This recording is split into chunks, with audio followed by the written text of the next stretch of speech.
Health news మీకోసం. అధిక బరువు, మధుమేహంతో పాటు క్యాన్సర్ ముప్పును ఒకే మందు తగ్గిస్తే అధునాతన గ్లూకోగాన్ వంటి పెప్టైడ్ 1 GLP-1 రకం మందులు ఇలాంటి పనే చేస్తున్నట్లు అమెరికాలో నిర్వహించిన ఒక తాజా అధ్యయనంలో బయటపడింది. బరువును తగ్గించే శస్త్రచికిత్సలతో పోలిస్తే లిరాగ్లుటైడ్, ఎక్సానోటైడ్ వంటి తొలితరం GLP-1 మందులు ఊబకాయంతో ముడిపడిన క్యాన్సర్ల ముప్పును 41% వరకు తగ్గిస్తున్నట్లు పరిశోధకులు తెలిపారు. ఇవి క్యాన్సర్ ప్రమాదాన్ని తగ్గిస్తున్నాయో లేదో పూర్తిగా తెలియరాలేదు. కానీ బరువును మాత్రమే కాకుండా క్యాన్సర్లను నివారించడం వంటి ఇతరాత్ర ప్రయోజనాలను ఇవి కల్పిస్తున్నట్లు గతంలో తేలిన అంశాలను తాజా అధ్యయనం బలపరుస్తోంది.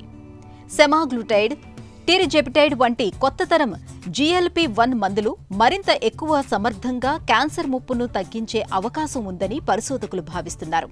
GLP-1 మందులు గ్లూకోగాన్ వంటి పెప్టైడ్ 1 హార్మోన్ను అనుకరించడం ద్వారా పనిచేస్తాయి. ఇవి రక్తంలో ఇన్సులిన్ను, చక్కెర మోతాదులను నియంత్రించడం, ఆకలిని తగ్గించడం, ఆహారం నెమ్మదిగా జీర్ణమయ్యేలా చూడటం వంటి పనులు చేస్తాయి. మధుమేహం, ఊబకాయం రెండూ కూడా రొమ్ము, పెద్దపేగు, గర్భాశయం, కాలేయం, క్లోమం, థైరాయిడ్, జీర్ణాశయం, అండాశయ క్యాన్సర్ల వంటి రకరకాల క్యాన్సర్ల ముప్పు పెరిగేలా చేస్తాయి. ఈ నేపథ్యంలో బరువును తగ్గించే శస్త్రచికిత్సలు, GLP-1 మందులు క్యాన్సర్ల ముప్పును ఎంతవరకు తగ్గిస్తాయో తెలుసుకోవడానికే పరిశోధకులు ప్రయత్నించారు. శస్త్రచికిత్సలతో పోలిస్తే ఈ మందులతో క్యాన్సర్ ముప్పు గణనీయంగా తగ్గుతున్నట్లు గుర్తించారు. వాపు ప్రక్రియను తగ్గించడం వంటి రకరకాల యంత్రాంగాల సాయంతో ఇవి మంచి ఫలితం చూపిస్తున్నాయని పరిశోధకులు చెబుతున్నారు.